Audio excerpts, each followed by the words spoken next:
Who has AI projects and strategies on their budgets or their priority list when this year? I don't know about you, but how many of you have counted the number of AI vendors in here? And so the question becomes, how can we responsibly add in AI and scalably add in AI to our really non-linear workflow? AI traditionally and the majority is going to be cloud native. So a lot of the production flows that are not today are on-prem and built out these large storage arrays and pipes.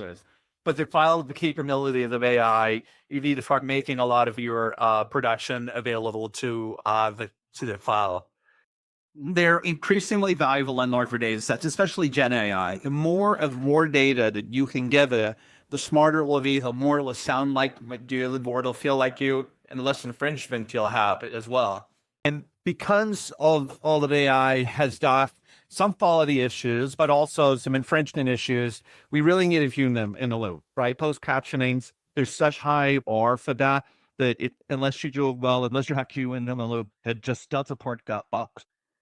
So what we then had is you've got the production pipelines that are predominantly built on ground, typically a serial process. And now we're being strained by trying to plug in all these AI teams. And it's really starting to rate the models of how we've gone about building the very robust 5 nines production blooms. And part of the reason that's happening is because you guys are seeing this, like the cameras that are here met from very expensive, high production value equipment to anyone with an iPhone to now being a producer and camera crew.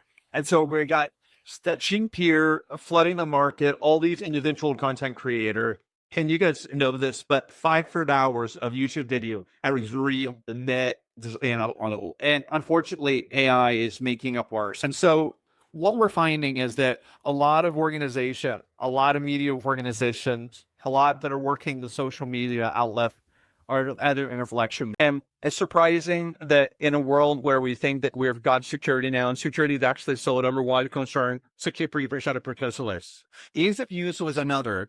Well, they're thinking about it fundamentally different. They're thinking about how do I bring all these capabilities together?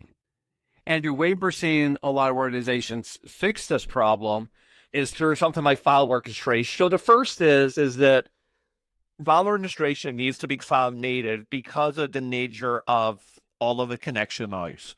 Again, with the AI capabilities, all the storage, all the compute, you need to be able to have a cloud native architecture that is also accelerated around the globe.